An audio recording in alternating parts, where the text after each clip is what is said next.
요즘 자영업, 공실, 폐점률 어마무시하게 뉴스 나오고 있습니다. 우리가 정말 쉽지 않은 판에 들어간다는 것을 꼭 상기하시고 철저하게 준비하시고 브랜드는 그 나중에 결정을 하는 거다라고 조금 생각을 해주셨으면 좋겠어요.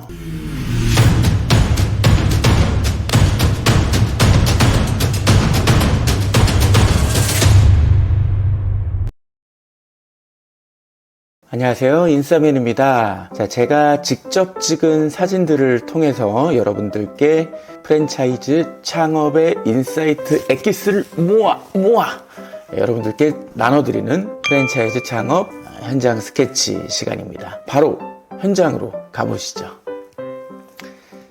자, 여기는 부엉이다방입니다. 대치동에 있는 무인 카페입니다. 상당히 감성적이고 공간의 약간 특별함이 남달라 보이죠. 네이버 플레이스에서 검색을 하니까 무료로 영수증 사진기도 이용할 수가 있고 조금 글로벌 외국인 배우분들도 방문을 한다, 이렇게 일단 돼 있어요. 아메리카노가 1,900원이고요. 이게 어떤 안에서의 공간감을 주고 있는지는 모르겠지만 우리가 이제 무인 창업이라고 했을 때 획기적으로 손님이 들어올 수 있는 가치가 있던지, 경쟁이 치열한 아이템이라 그러면 이런 식으로 뭔가 외부에서 내부 경험적 측면에서 이 매장에 다시 와야 될 이유를 제공하는 게 중요하다라고 할 수 있겠습니다. 자, 여기는 부대찌개 대사관 설릉역에 있는 매장이었거든요. 여기가 지금 보니까 매장이 4개가 있어요. 들어가 보지를 못했지만 왜 부대찌개와 대사관이라는 키워드가 이어 붙는지가 되게 궁금했습니다. 이 플레이스를 보니 미국 대사관 이런 건 아니고요. 이 대사관의 4가지 큰 정성, 이렇게 해서 음식, 맛과 서비스 이런 내용들을 풀고 있다. 우리가 아는 대사관과 살짝 다른 의미 정의를 하고 있다라고 보시면 될 것 같습니다. 파사드도 되게 매력적이어가지고 손님들이 또 많이 방문하시지 않을까. 부대찌개가 메인 메뉴기도 하지만 이렇게 약간 스테이크 메뉴처럼 소세지, 목살 이런 식으로 구이류 메뉴도 판매하고 있습니다. 자, 여기는 설릉의 바나커피, 정확하게는 바나프레소죠. 바나커피라고 검색을 해도 바나프레소 매장들이 검색이 됩니다. 근데 이제 이거는 검색을 떠나서 제가 예전에 던킨 도너츠에서 던킨만 있는 매장 사례를 소개해드린 적이 있었는데, 지금 바나프레소를 더 함축시킨 네이밍으로 좀 브랜딩을 한다라고 했을 때 장단점이 있겠죠. 근데 홈페이지는 아직까지 브랜드 소개에서 바나프레소 기본 로고 BI를 강조를 하고 있습니다.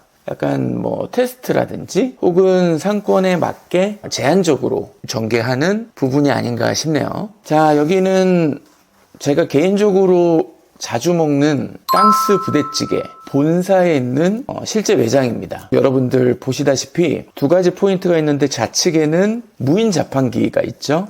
그래서 24시간 밤에도 부대찌개를 포장하시려는 분들은 앞에 차를 대놓고 무인 자판기를 통해서 메뉴를 포장해 가실 수가 있다라는 게 흥미로운 요소고, 우측 같은 경우는 본사 별관 같은 곳의 계단인데 저렇게 매장이 오픈했을 때 모습들을, 사진들을 다 찍어서 액자로 관측하고 있더라고요.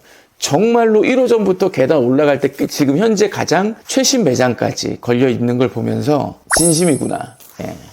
왜냐면 매장이 일단 많죠. 땅스 부대찌개 같은 경우는 매장이 여러분들이 생각하시는 것보다 훨씬 많은데, 저런 식으로 각각의 가맹점을 액자에 한다라는 것은 본사가 가지고 있는 이 가맹점 케어나 또 가맹점의 의미에 대해서 조금 더 우리가 높게 생각해도 될 부분이 아닌가라는 포인트입니다. 자, 여기는 동백 꽈배기. 동네에 이 매장이 생겼어요. 여기가 하나밖에 없습니다. 근데 이제 남맥 꽈배기라는 곳에서 이렇게 오셨나 봐요. 동백으로. 근데 제가 인상 깊었었던 건 이 꽈배기의 맛이라든지 매장 확장 이런 게 아니라, 지금 오픈했을 때 약간 미니 전단지를 매장 앞에서 일일이 나눠주시더라고요. 제가 얼마 전에 찌니아 숯불치킨에서 학교 앞에서 이렇게 판촉 그 현장을 보면서 요즘 보기 힘든 그런 판촉 방법이라고 말씀을 드렸는데, 실제로 그런 것들을 이렇게 로컬에서 하고 계신 모습이 너무 인상 깊었습니다.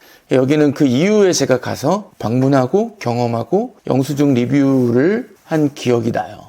여기가 2018년 분당 미금에서 남매 꽈배기로 시작을 했다고 합니다.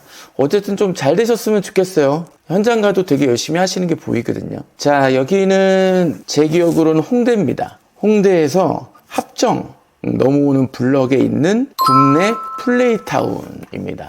여기 같은 경우는 굽네 치킨을 먹을 수 있는 곳은 아니고 약간 체험하는 곳이에요. 소비자들이 직접 문화활동을 하는 그런 포인트가 있다라고 보시면 됩니다. 1층에서는 뭐 시식 시음 이벤트 이런 걸 하는 것 같고, 2층 같은 경우는 뭐 휴게 공간, 3층은 뭐 미디어 아트존, 팝업 이벤트, 4층은 약간 예술적인 분들을 위한 뭐 전시 이런 공간으로 또 활용을 하고 있는 것 같습니다. 이게 생긴 지가 얼마 안 됐는데 어떤 문화 캠페인적으로 굽네 치킨의 새로운 시도가 아닐까, 뭐 이 정도만 예상을 한번 해보고 넘어가겠습니다. 자, 여기는 홍콩 반점 0410 매장에 가면 볼 수 있는 홍보물입니다. 저 좌측에 있는 편지가 참 고수다. 컴퓨터에서 볼 수 있는 서체가 아니죠.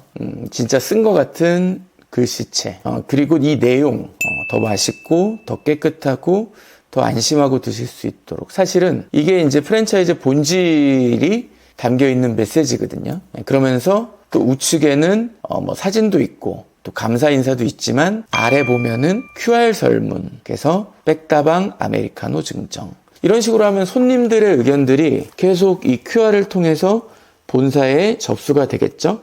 그러면 이제 가맹점 관리에 활용할 수도 있고, 또 이런 홍보물이 붙어 있는 현장에서 운영을 하시는 점주님들께도 보이지 않게 운영을 잘 하실 수 있는 동기부여가 또 작게 될 수도 있다. 참 이런 모습들은 정말 좋은 모습들입니다. 네. 여기는 철산에서 유명한 쪽갈비집 카운터에 붙어 있는 10,000원입니다. 네. 어떤 화려함이나 프린트된 그런 홍보물이나 시안이 아니더라도 사장님이 직접 만들어서 하신 건 아닐 거란 말이죠. 저런 것들이 참 정감을 느끼게 하는, 또 계산하고 나가는 손님에게 미소를 한번 지을 수 있게 하는 좋은 조금 아날로그 같은 요소가 아닌가 생각이 듭니다.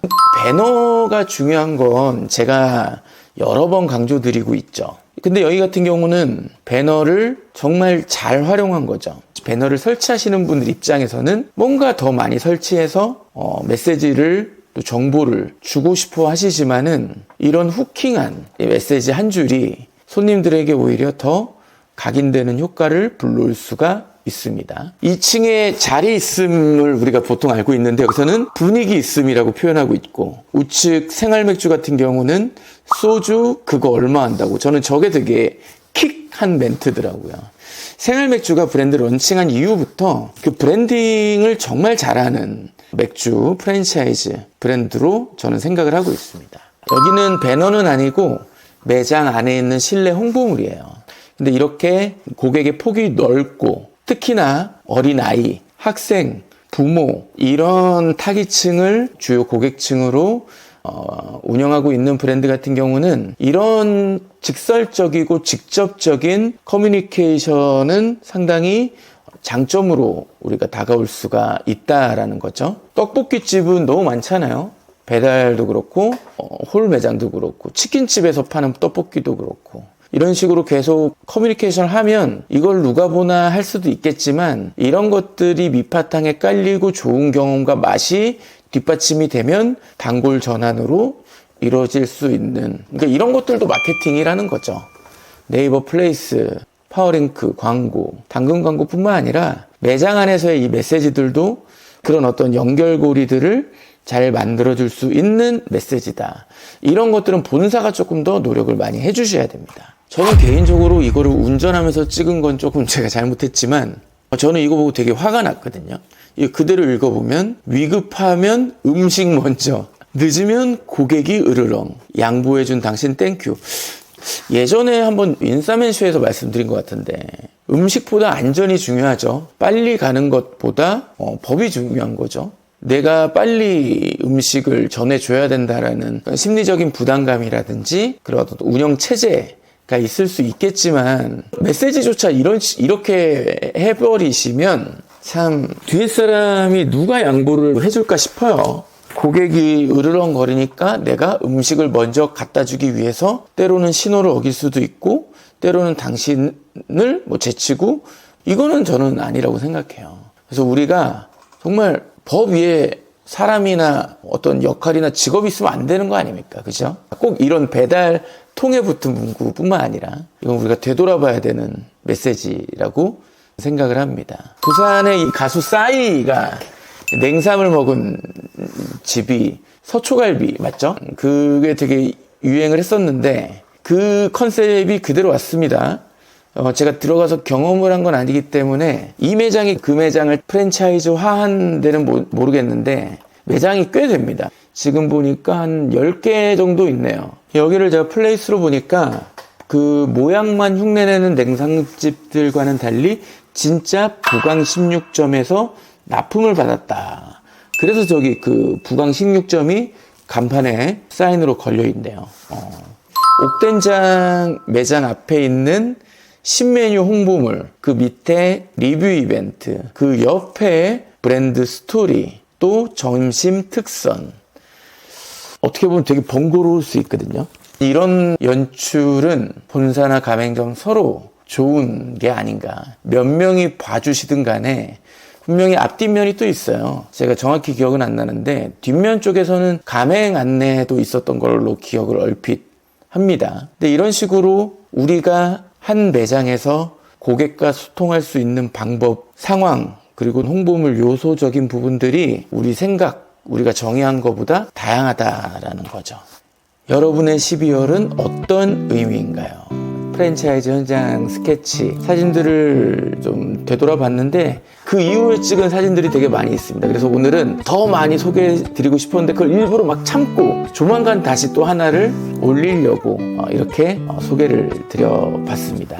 요즘 자영업, 공실, 폐점률 어마무시하게 뉴스 나오고 있습니다. 여러분들이 자영업을 하시는 중이시라면 정말 그 공감을 넘어서 정말 많이 힘드실 수 있는데 반대로 소비자의 역할을 하고 계시는 예비 창업자분들이나 시청자분들께서는 우리가 정말 쉽지 않은 판에 들어간다라는 것을 꼭 상기하시고 철저하게 준비하시고 브랜드는 그 나중에 결정을 하는 거다라고 조금 생각을 해주셨으면 좋겠어요. 저는 이 채널이 끝날 때까지 그 얘기를 항상 할 겁니다. 창업은 그 이후도 본격적인 시작이지만 브랜드를 결정하기 이전에 얼마나 기간 동안 어떤 요소들로 창업을 할 수 있는 수준까지 올라가느냐가 되게 중요한 거예요. 그 다음에 브랜드를 선택하고 결정하고 또 매장을 오픈하는 과정인데 이 앞 단계가 거의 턴키로 생략이 돼버리면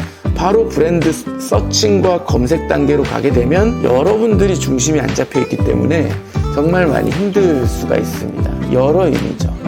쉽지 않습니다. 그렇기 때문에 각자의 방식에 맞게 준비를 잘 하셔야겠다라는 말씀을 드릴 수 있을 것 같습니다. 자, 이제 곧 12월입니다. 술 약속 많으실 텐데 술 약속도 중요하지만 12월에 미리 그런 것들을 생각하고 프랜차이즈 본사에서도 1월에 가맹점을 도와드릴 활동들 지금부터 또 준비해야 되겠죠. 그렇게 남들보다 먼저 한 해를 준비할 수 있는 여러분들이 되시길 바라겠습니다. 지금까지 인싸맨이었고요. 여러분들께 좋은 콘텐츠로 인사드리도록 하겠습니다. 감사합니다.